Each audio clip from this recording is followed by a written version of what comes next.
assalamu alaikum gouverneur. Alaikum salam. Gouverneur konon ardi wala labengal heɓini duuɓi boy min nani no wi e ganinga wondema diwal mengal no welsidi seeɗa e honnugol ahadiji ɗum ko yoɓugol patantiji ɗin ka laamu ngun min dati kono woniri bon rowani en tout cas ko non woniri wona fi kada yoɓano seeɗa kono ɗo anndi rowani ɓe dartuno fi ɗin taxiji e impôt ji loi définition ɓeyditi ko wowano ka yoɓede konko ɗum ɗinna yo yoɓe wayno anndi le fi suuɗin piiji si jama on ko wowta koy ko ɓe anndine taw yewte ha faama donc ko ɗum waɗi rowani min ƴetti disposition min yewtide e jama on min hollitiɓe wondema loi de finance on ɓeyditi impôt ji ɗin e taxe ji ɗin yoɓaynoɓe wona 1 million ɓen waɗanama wona 3 million 500 mille donc min sensibilise ɓe mais hawri kadi élection ji no organisé élection législative donc ɗin occupation ji politique kañum e recouvrement ji ɗi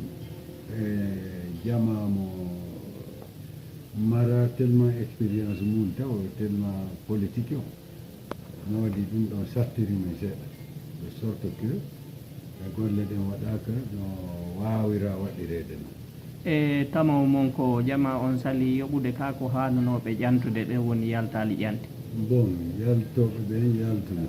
kono ay jama on si famaɗi wawi wasiɓe sali de sorte que donc poɗotira han élection ji ɗi jewti women min daari min tawi si pooɗama waɗama avec force kadi gasa ɗum huɓɓina yiite hara élection ji ɗin gasirali men donc min jooɗi min heɗiti min waɗi élection ji ɗi Allah waɗi élection ji ɗi waɗa gere waɗali ɓawti ɗum hawri fayda hitande nanni ma kala nde mi jooɗi no aynude te mo ƴantuɗa e mois de janvier o ko yoɓayno e mois de mars waynete hitande nanni donc ko noon woni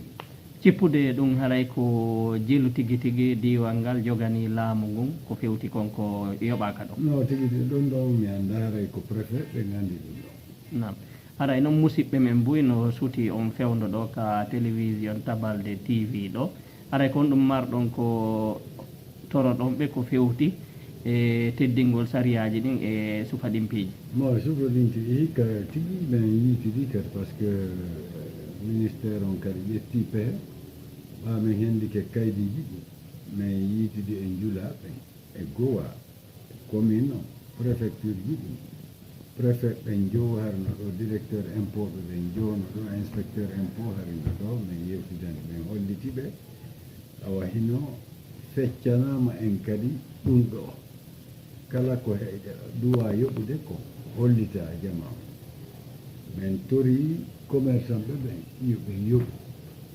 saria ko saria en wawata jooɗade wooten saria innen ko ɗum ɗo watta ka men saɗoɗen kadi ɗum ɗo waɗa donc min hollitiɓe wondema sariyaji wona ɗi ƴetteɗe ɗin fof ko fottande jama lagi ɗe donc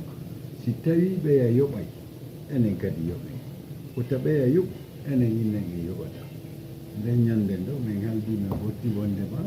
yoɓete par ce que si a nani goudron en yoɓu si a nani l'école ji ma labtaniji aussi en yoɓi si en yoɓani labtani heɓota ko